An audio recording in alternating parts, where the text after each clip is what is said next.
Dinaluhan ni na Pangulong Ferdinand R. Marcos Jr. at South Korean President Yoon Suk-yeol ang pagratipika sa Philippine-Korea Free Trade Agreement sa isang business forum na pinangunahan ng Philippine Chamber of Commerce and Industry.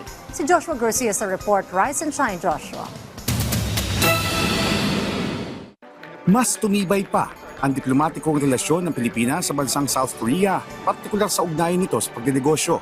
Sa ginanap na Philippine-Korea Business Forum kung saan dumalo si South Korea President Yoon Suk-yeol, ipinagmalaki ni Pangulong Ferdinand R. Marcos Jr. sa mga Korean businessmen ang matatag na ekonomiya ng bansa. Kasabay ito ng niretipikahan na Philippines-Korea Free Trade Agreement na hakbang tungo sa pagpapalago ng kalakalan, maginhawang pagdinegosyo at masiglang digital economy.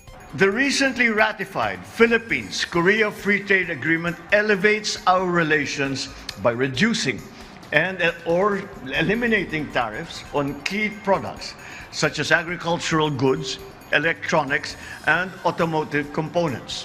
Ayon pa sa punong ehekutibo, higit sa business partnership, ang tunay na nagpapayaman ng relasyon ng dalawang bansa ay ang koneksyon ng mga mamamayan nito na may iisang layunin, determinasyon at pagkakaisa. This is the essence of true partnership.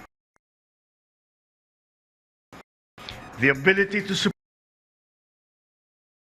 one another toward our shared goals. Moving forward together.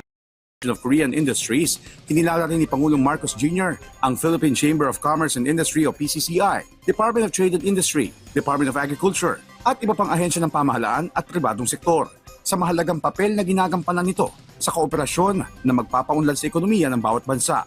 Each of you, 12 Philippine and 12 Korean companies and organizations bring a wealth of experience and expertise. Your presence symbolizes the cooperation that propels us towards a shared success.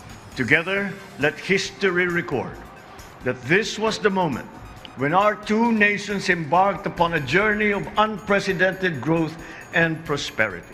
Sa huli, nagpasalamat ang Pangulo sa partisipasyon ng lahat at umaasa siya na makakamit ng bansa ang kaunlaran kasama ang South Korea hanggang sa mga susunod pang panahon. Joshua Garcia, para sa Pambansang TV, sa Bagong Pilipinas.